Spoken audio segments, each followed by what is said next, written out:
네, 우리 오늘 함께 보실 말씀은 신약성경 요한복음 20장 19절부터 23절입니다. 제가 갖고 있는 성경으로 신약 183면 요한복음 20장 19절부터 23절에 있는 말씀입니다.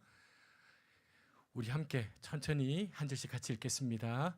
이날 곧 안식 후 첫날 저녁 때에 제자들이 유대인들을 두려워하여 모인 곳에 문들을 닫았더니 예수께서 오사 가운데 서서 이르시되 너희에게 평강이 있을지어다. 이 말씀을 하시고 손과 옆구리를 보이시니 제자들이 주를 보고 기뻐하더라. 예수께서 또 이르시되 너희에게 평강이 있을지어다. 아버지께서 나를 보내신 것 같이 나도 너희를 보내노라. 이 말씀을 하시고 그들을 향하사 숨을 내쉬며 이르시되 성령을 받으라. 너희가 누구의 죄든지 사하면 사하여질 것이요 누구의 죄든지 그대로 두면 하시니라. 아멘. 네, 우리 전우사우로 함께 인사하십시다. 한 주 동안도 수고 많았습니다. 한 주 동안도 애썼습니다. 네. 네, 더위를 처분한다는 처서가 지났는데도 날씨가 더 더운 것 같아요. 네. 아침에 이제 교회 온다고 이렇게 걸어서 쭉 걸어오는데요. 대판 싸움이 난 거예요.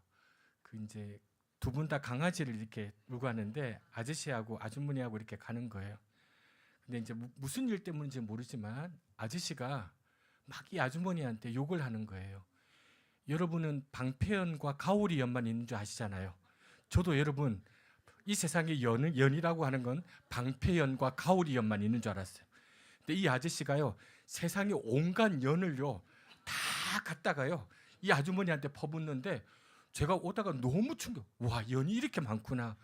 나는 방패연, 우리는 다 경건하기 때문에 방패연, 가오리연 이게밖에 모르는데 이 아저씨는요 세상의 모든 연을 다 동원해가지고 이 아주머니한테 퍼붓는데요, 아주머니가 어쩔 줄을 모르는 거예요.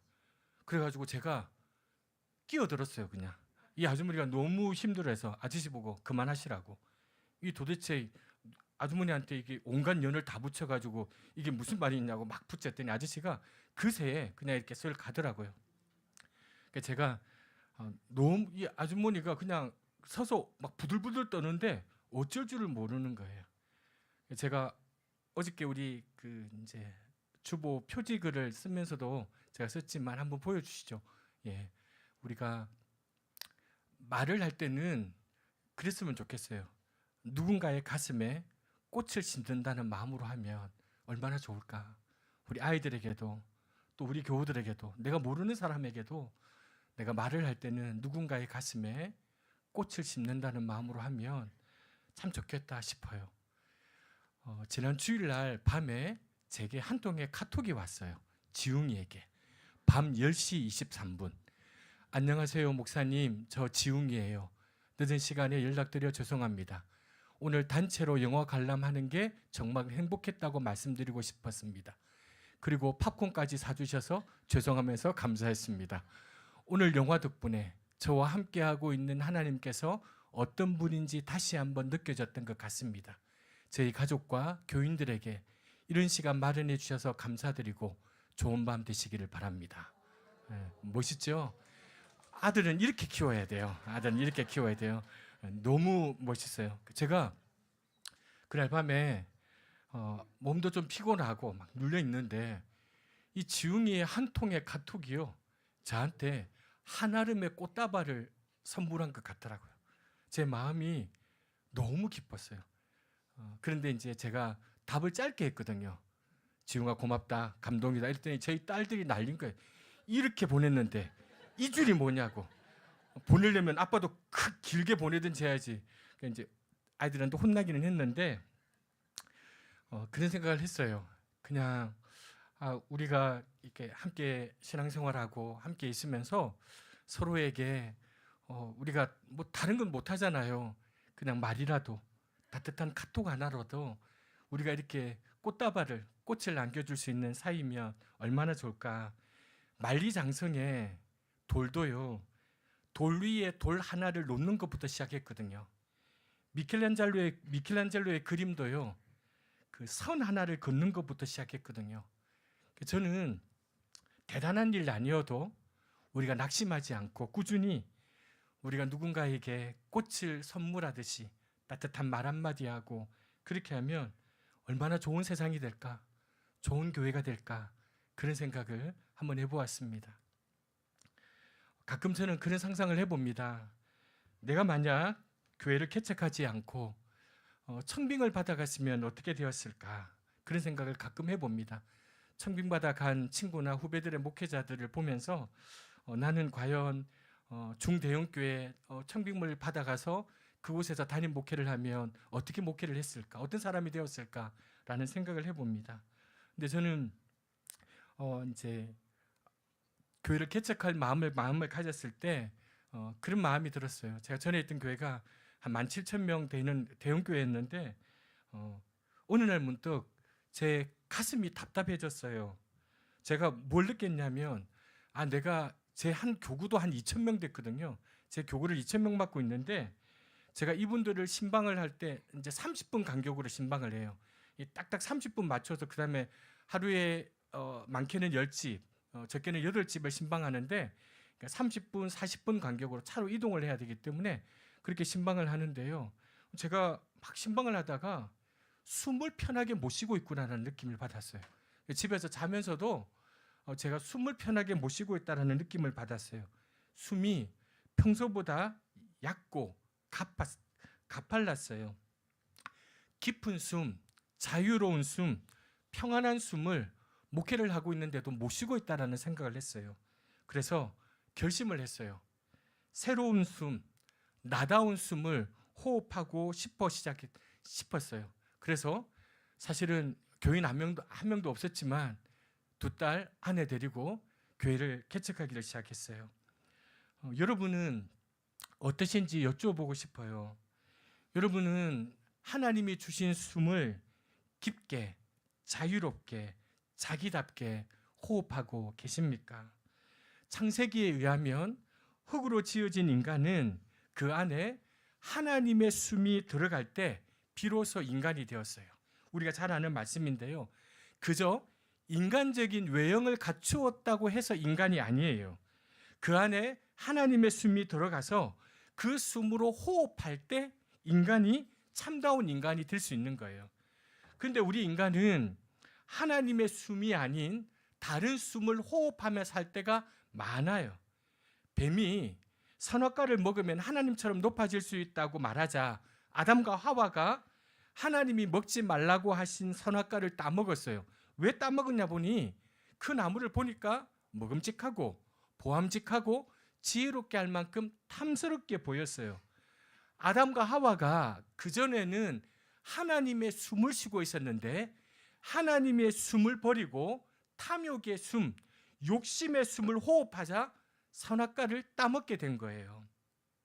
그래서 하나님께서 왜 선악과를 따먹었냐고 그렇게 말씀하시니까요. 물으니까 아담은 하와를 탓했고요.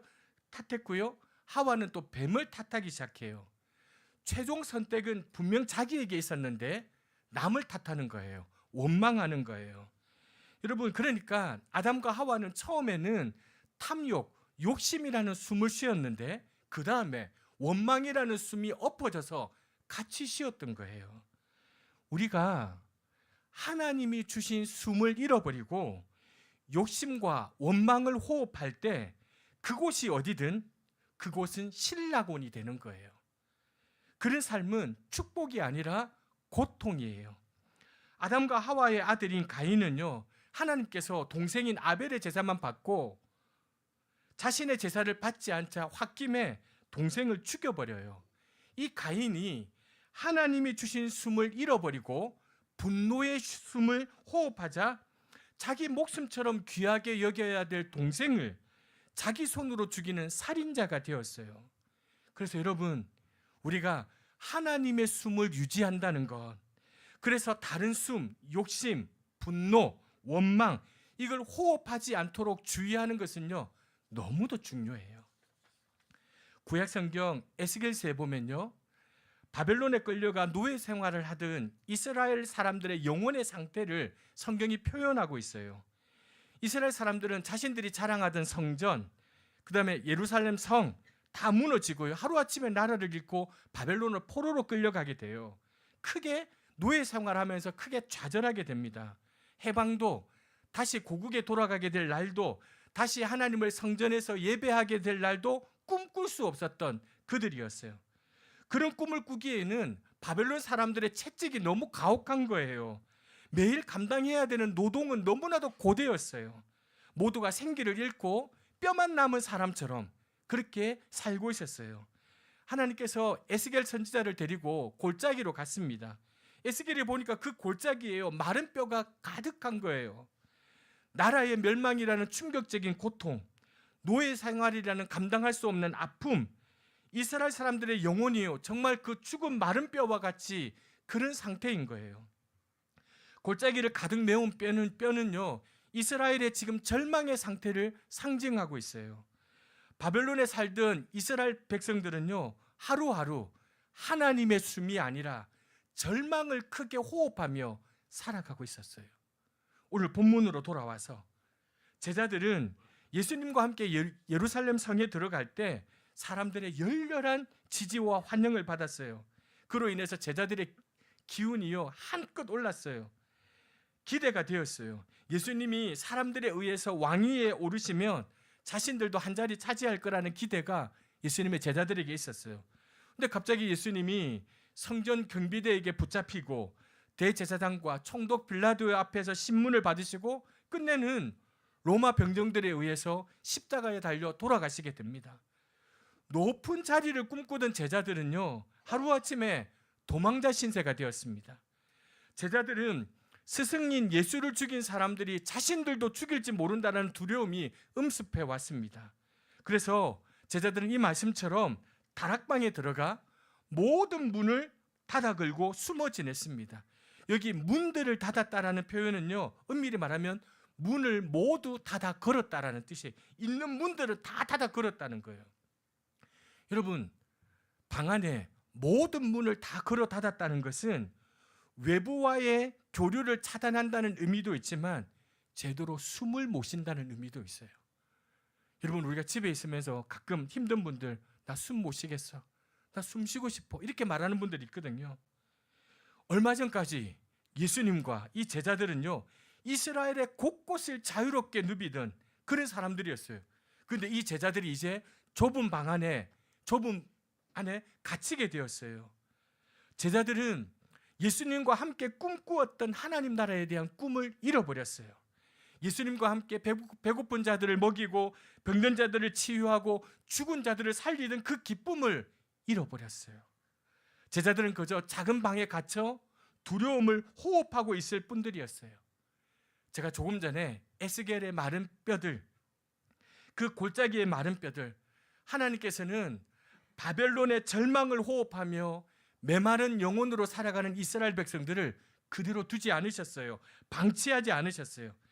하나님의 말씀을 받은 에스겔이 이스라엘 백성들에게 이렇게 외칩니다. 같이 읽겠습니다.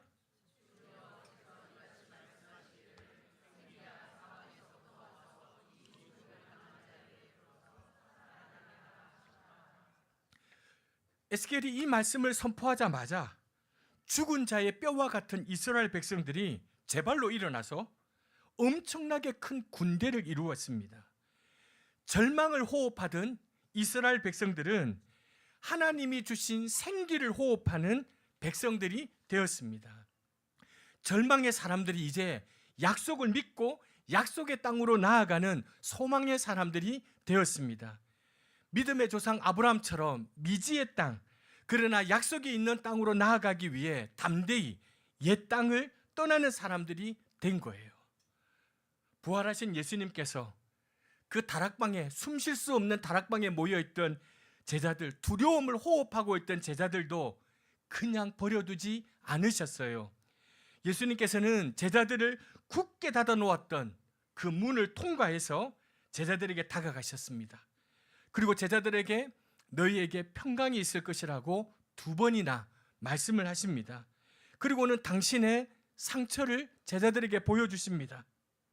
제자들은 부활하신 주님을 만나고는 기뻤습니다. 그리고 주님은 제자들에게 이렇게 이어서 말씀하셨습니다. 아버지께서 나를 보내신 것 같이 나도 너희를 밖으로 보낸다. 말씀하십니다. 무슨 말씀입니까? 내가 하던 일, 우리가 하던 일을 너희들이 이어서 하게 될 것이다. 그 말씀입니다. 그리고는 제자들에게 당신의 숨을 불어넣어 주시면서 이렇게 말씀하십니다. 성령을 받아라. 여기 숨을 내쉬다, 숨을 불어넣다는 말은 엠프히사오라는 헬라어인데요. 이 헬라어는 신약에 여기 딱 한 구절만 나와요. 그런데 놀랍게도 구약을 헬라어로 번역한 70인경에 의하면 이 단어가 구약에 몇 번이 등장합니다. 근데 제일 첫 번째 등장하는 곳이 어디냐면 아까 창세기 보았던 하나님께서 흙으로 빚은 사람들의 코에 생명의 기름을 벌어 넣으셨다 할 때 이 단어가 똑같이 쓰입니다. 여러분, 그러니까 모든 문을 걸어 잠그고 방 안에 있던 제자들은요, 그저 절망과 슬픔과 불안에 잠식되어 있는 흙덩이와 같은 존재였다는 거예요. 인간이었지만 그들은 불안과 원망과 분노에 잠식되어 있는 흙덩이와 같은 존재였어요. 절망과 불안과 슬픔에 짓눌려서 숨도 쉬지 못하는 존재들이었어요. 예수님께서 그런 제자들에게 숨을 불어넣으셨어요. 예수님께서 제자들에게 당신의 숨, 당신의 영을 불어넣어 주시니까 제자들이 새롭게 빚어진 거예요. 제자들이 다시 숨을 쉬게 되었어요. 두려움에 꼭 닫아 그렸던 문을 다 열고 제자들이 밖으로 나아가요. 그리고 제자들은 예수님이 하시던 일, 생명의 말씀을 전하고 죽어가는 이들을 살리는 일을 이어서 제자들이 하게 됩니다. 제자들이 더 이상 두려움을 호흡하는 자들이 아니라 성령을 호흡하면서 주님께서 하시던 일을 이어가는 놀라운 제자들이 되었습니다. 사람들에게 복음을 전하고 병든 자들을 치유하고 심지어 죽은 자를 살려내는 놀라운 일들을 감당해냅니다. 제자들은 예수님이 주신 숨을 호흡하면서 또 하나의 예수가 된 거예요. 그렇습니다. 여러분, 우리는 우리가 호흡하는 숨을 따라 살게 되어 있습니다. 근데 우리는 너무도 자주 하나님의 숨을 놓칩니다. 우리는 하나님의 숨이 아닌, 원래 우리는 하나님의 숨을 쉬도록 창조된 인간인데 우리는 하나님의 숨이 아닌 다른 숨을 쉽니다. 욕심, 분노, 원망, 절망, 두려움의 숨을 우리는 쉬고 있습니다. 그런 숨을 호흡할 때 우리 삶은 생기를 잃고요, 관계는 어그러지고요, 건강은 망가집니다. 여러분, 이 욕망이라는 숨이요, 얼마나 놀라우냐면 우리의 의지가 특정 방향을 향해 내달리도록 만드는 게 욕망이에요. 이 정신을 못 차리게 만들어요. 욕망에 딱 사로잡혀 욕망의 숨을 쉬면요, 특정한 방향을 내서 그냥 내달려요. 아무도 안 보여요. 그래서 욕망을 따르는 사람들을 잘 보면요, 숨이 차 있어요. 이 사람들은 숨이 차 있어요. 다른 이들을 돌아볼 여백이 자기들 속에 없기 때문에 이 욕망에 가득 찬 사람들은요, 공감 능력이 없어요. 해녀들도요, 종종 물질을 하다가 죽을 때가 있다고 합니다. 한번 물질을 하러 바다 밑으로 들어가면요, 적당히 채취하고 물 위로 올라와서 새로운 숨을 쉬고 다시 물속으로 들어가야 돼요. 그런데 들어갔는데 너무 큰 전복이 있는 거예요. 보지도 못했던. 그걸 힘들게 따르다가 올라갈 때를 놓치면요, 죽게 되는 거예요. 그것은 올라갈 때를 놓쳐서 생긴 일이라기보다는 호흡하지 말아야 될 호흡, 욕심을 호흡했기 때문에 생긴 일이에요. 우리도 오늘 이 아침에 여러분 잘 살펴보아야 합니다. 내가 지금 호흡하는 숨이 하나님의 숨인지 아닌지를 우리는 날마다 우리 자신을 잘 점검해야 돼요. 우리는요, 하나님의 숨을 선택할 수도 있고 하나님의 숨이 아닌 다른 숨을 선택할 수도 있어요. 선택은 우리의 몫이에요. 그런데 순간의 선택이 우리의 생사를 갈라요. 하나님, 오늘 제게 하나님의 숨을 호흡하게 해주십시오. 하나님의 숨을 좀 제게 불어넣어 주십시오. 고린도후서 13장 13절은 우리 목사들이 하는 그 축도문의 근간을 이루는 본문인데요. 함께 읽어보실까요? 주 예수 그리스도의 은혜와 하나님의 사랑과 너희 무리와 함께 있을지다. 예수 그리스도의 은혜, 하나님의 사랑, 성령의 교통하심, 이게 고린도 교인들에게 있기를 사도 바울이 바라며 축복했던 축복문이거든요. 여러분, 이 성령의 교통하심, 이걸 사귐이라고 얘기할 수 있는데 헬라어로 코이노니아, 친교, 교제, 사귐으로 번역되는 말이에요. 그러니까 여러분, 성령과 우리의 사귐은요, 성령의 보호하심을 통해 이루어져요. 그러니까 쉽게 말하면 이 성령의 사귐을 다른 말로 하면 성령의 보호하심이라고 번역할 수 있어요. 저도 살다 보니까요, 제가 얻지 못할 상황들이 많더라고요. 원망도 생기고요, 분노도 일어나고요, 어떤 때는 욕심도 생기고요, 절망과 두려움이 제게 문득문득 엄습해 올 때가 있어요. 그럴 때요, 요즘 제가 이겨내는 루틴이 있어요. 아침, 저녁, 그리고 낮에요, 몇 번씩 삼위 하나님의 이름을 부르며 호흡을 길게 해요. 호흡을 길게 해요. 그분을 부르면서 호흡해요. 예수 그리스도의 은혜를 깊게 마시려고 노력해요.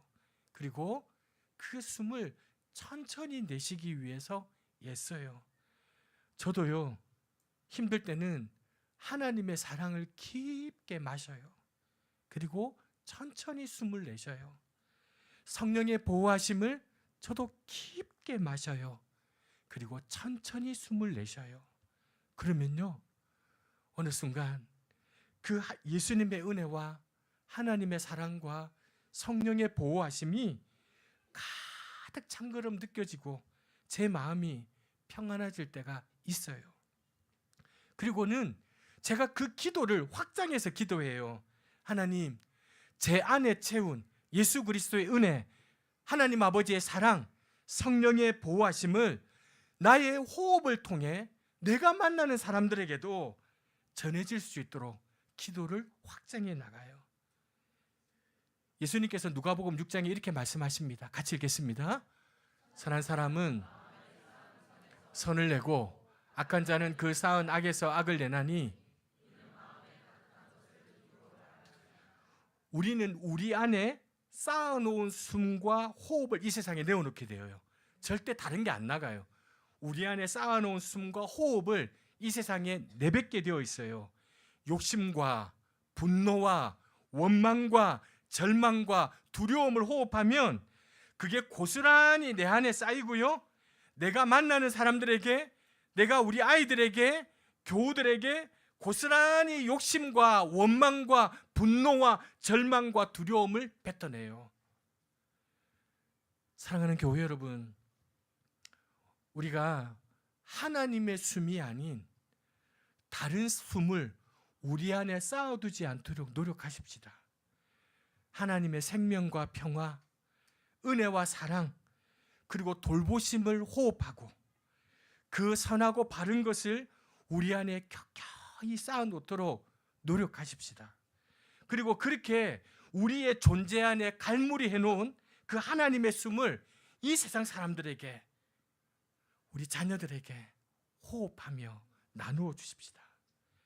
지나친 경쟁과 두려움과 외로움에 짓눌려서 하나님이 주신 생명의 숨을 잃어버리고 죽음의 쉼을 호흡하며 살아가는 이들에게 우리 모두 하나님의 숨을 불어넣어 주십시다.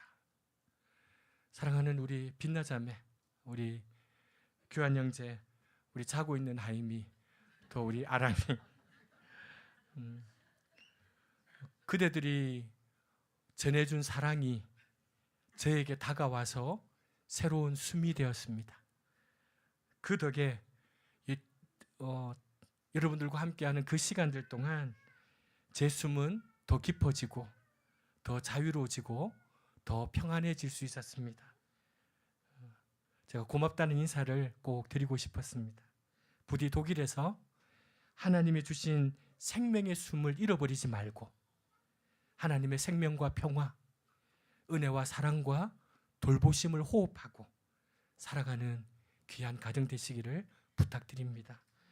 사랑하는 교우 여러분, 우리 모두 지나친 경쟁, 두려움, 외로움에 짓눌려서 하나님이 주신 숨을 잃어버리고 욕심과 원망과 분노와 절망과 두려움, 죽음의 숨을 쉬며 혹시 살아가는 교우들은 없으십니까? 지금도 여전히 고난의 한복판에서 그 한복판을 전전긍긍하며 지나가고 계신 교우들은 없으십니까? 그 쓰라림의 시간이 언제 지나갈지는 저도 잘 모릅니다. 그러나 잊지 마십시다. 하나님은 우리를 고아처럼 버려두지 않으십니다. 하나님이 여러분 속에 숨을 부어 넣으라 하실 때 거절하지 마시길 바랍니다. 하나님은 이 예배를 통해서, 하나님은 때로는 여러분의 묵상을 통해서, 하나님은 여러분이 만나는 사람들을 통해서 하나님의 숨을 불어넣고 싶은 거예요. 그러니 거절하지 마십시다. 하나님의 숨을 깊이 들어 마시고 고난의 언덕을 잘 넘어가십시다. 잊지 말아야 될 게 또 있습니다. 하나님은 바로 우리를 당신의 숨으로 삼아서 이웃들에게 생기를 불어넣기를 원하십니다. 이 척박한 세상 속에서 생명과 평화의 기운을 불어넣으라고 주님은 우리를 낮은 마음 교회로 부르셨습니다. 아까 처음 얘기했던 것처럼 만리장성도 돌 위에 돌 하나를 올리면서 시작된 것처럼 미켈란젤로의 그림도 선 하나를 걷는 것으로부터 시작된 것처럼 큰일 아니어도 괜찮습니다. 작은 일부터 시작하십시다. 가까운 데 있는, 내 가장 가까운 데 있는 사람들에게 이 생명과 평화의 숨을 불어넣는 일부터 시작하십시다. 당신의 백성들에게 언제나 성령의 호흡을 불어넣어 주시는 주님을 의지하면서 그 귀하고 아름다운 일들을 기쁘게 감당하시는 사랑하는 우리 낮은 마음 교우들 되시기를 주님의 이름으로 부탁드립니다. 우리 아까 불렀던 찬양이지만 이 찬양은 우리가 하나님의 호흡을 하게 만드는 찬양이에요. 두려움을 넘어서서, 두려움의 호흡을 넘어서서 우리 모두 그 하나님을 바라보면서 하나님의 숨을 호흡하게 해달라고 함께 이 찬양 부르겠습니다.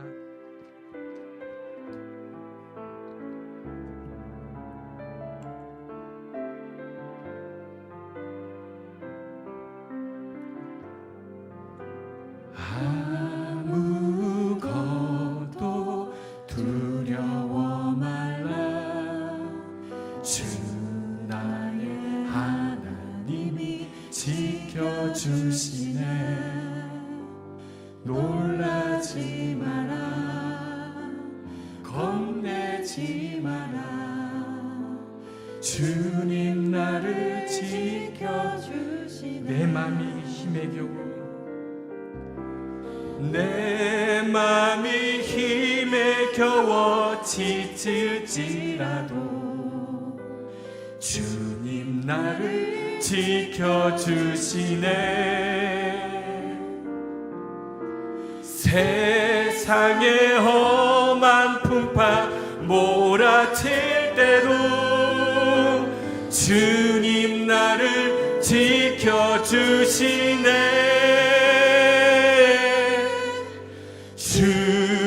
주님은 나의 산성, 주님은 나의 요새, 주님은 나의 소망, 나의 힘이 되신 여호와. 아무것도 두려워 말라. 아무것도 두려워 말라. 주 나의 하나님이 지켜주시네. 놀라지 마라, 겁내지 마라. 주님 나를 지켜. 내 맘이 힘에 겨워 지칠지라도, 내 맘이 힘에 겨워 지칠지라도 주님 나를 지켜주시네. 아멘. 그렇습니다. 세상의 험한 풍파 몰아칠 때도 주님 나를 지켜주시네. 우리 큰 소리로 주님은 나의 산성, 주님은 나의 요새, 주님은 나의 소망, 나의 힘이 되신 주. 내 마음이 힘에 겨워, 내 마음이 힘에 겨워 지칠지라도 주님 나를 지켜주시네. 세상의 험한 풍파, 세상의 험한 풍파 몰아칠 때도 아멘. 주님 나를 지켜주시네. 주님은 나의 산성, 주님은 나의 요새, 주님은 나의 소망, 나의 힘이 되신 하나님 앞에 두 손 높이 들고 주님은 나의 산성, 주님은 나의 요새, 주님은 나의 소망, 나의 힘이 되신 여호와. 사랑하는 교우 여러분, 두려움의 호흡, 원망의 호흡, 절망의 호흡, 분노의 호흡, 이 호흡의 숨을 멈춰야 합니다.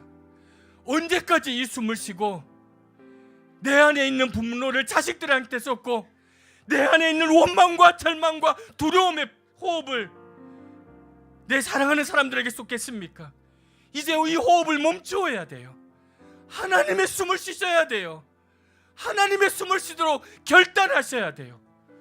하나님, 하나님의 숨을 제게 불어넣어 주십시오. 하나님의 숨을 제게 좀 불어넣어 주십시오. 하나님의 숨을 쉬고 싶습니다. 깊은 숨, 그 사랑의 숨, 그 생명과 평화의 숨을 나도 좀 쉬고 싶습니다.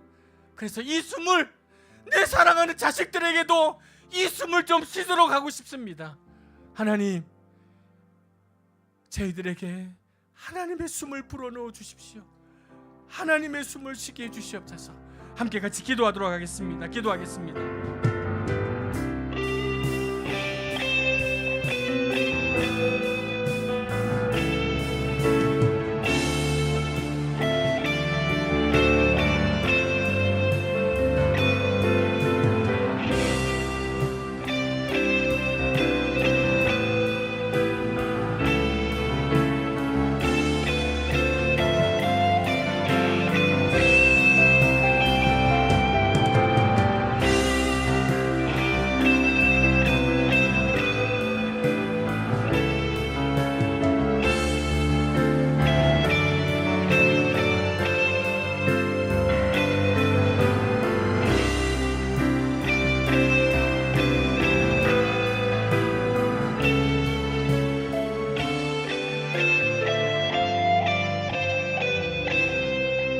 하나님, 깊은 숨, 자유로운 숨, 평안의 숨을 쉬고 싶습니다. 하나님, 제가 그런 숨을 쉬기 위해서는 진정한 기쁨, 진정한 자유, 진정한 평안의 주님이 되시는 하나님의 숨을 쉬어야만 합니다. 하나님, 저희에게 당신의 숨을 불어넣어 주십시오. 하나님께서 저에게 당신의 숨을 불어넣어 주신다면 그 숨은 저를 통해 함께 살아가는 이들에게도 전해질 것입니다. 하나님, 이제 그만 두려움의 숨, 원망의 숨, 분노의 숨, 절망의 숨을 거두고 싶습니다. 이제 하나님의 숨을 우리에게 불어넣어 주셔서 그 숨을 쉴 수 있도록 은혜 베풀어 주시옵소서. 예수님의 이름으로 기도합니다.